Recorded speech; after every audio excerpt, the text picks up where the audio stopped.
Hey guys, Radical Reggie here, and I am here with the one, the only, the immortal John Hancock. How's it going, man? I'm so happy to be here. This is an awesome game room. Thanks, man. I really appreciate you, bro.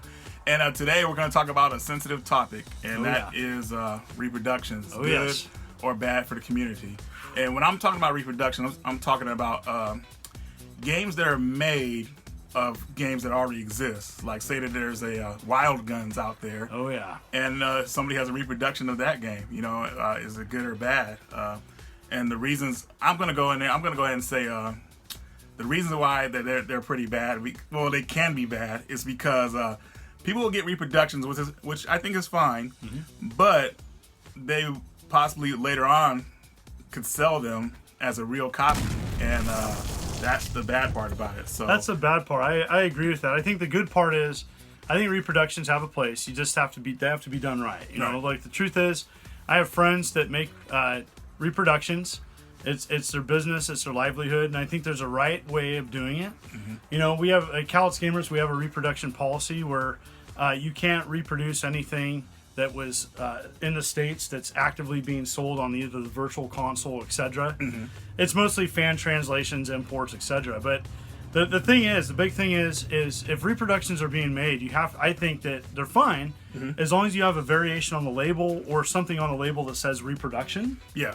You know? Which most people will be on the fence about putting anything on the label. So if I were them, I would go the route of changing the art. There's a lot of different arts you can use to make the game, you know, like where people won't complain about it and it won't be sold as a real copy, which is, you know, super important. Yeah, definitely. Different colored carts, you know, different art.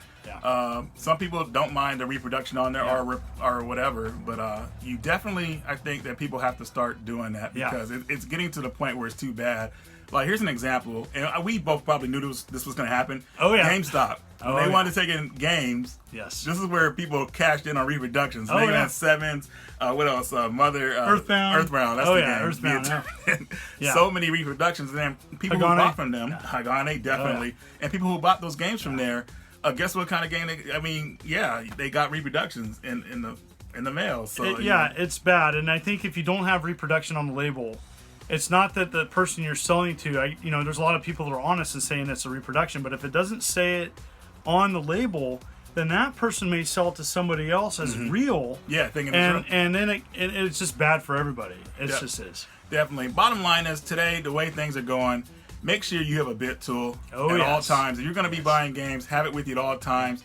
Ask whoever you're going to buy a game from if you can open up. If you're buying on the spot, because most people will want to use it for a high dollar game. You know, it costs a lot of money. That's you can open up, want to see if it's real or not. Yeah. So the person who's selling it to you won't have any complaints about that unless they might be selling you a reproduction. So they shouldn't have any problem letting you open it. You know, just the bit tools are pretty cheap too. Have to get one. Yeah, you can get one off eBay. I think pretty cheap.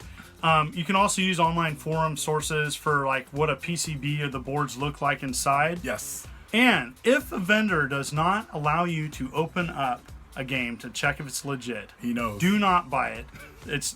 We just had that happen today in an honest vendor. It was an expensive sale. One of my friends was purchasing a high value game. He asked to look inside. The vendor had no problem with him looking at it because he's an honest seller. And an honest seller is going to allow you to do that. A dishonest seller is going to ask you. Why do you want to look at it, dude? Like, I'm selling you this game. Why? Just buy it. Yeah. Don't do it. If you're throwing down some coin, or even if you're not, that person should allow you to look at the game. Yeah, in my opinion. A lot of us collectors, we aren't rich people, man.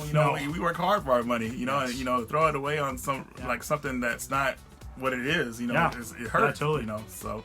Anyways, guys, that's going to do it for this video. Thanks for watching. John, thanks for being on, man. I appreciate you, bro. Yeah, awesome. This guy's awesome. And, you can find me, the immortal John Hancock. And, Reggie, I'd like to do another video with you, and I'm ready maybe your team, your viewers can come up with some topics that we can talk about on your channel. Definitely. Yeah, I will throw it at you guys. All right, guys. We'll see you later. All right.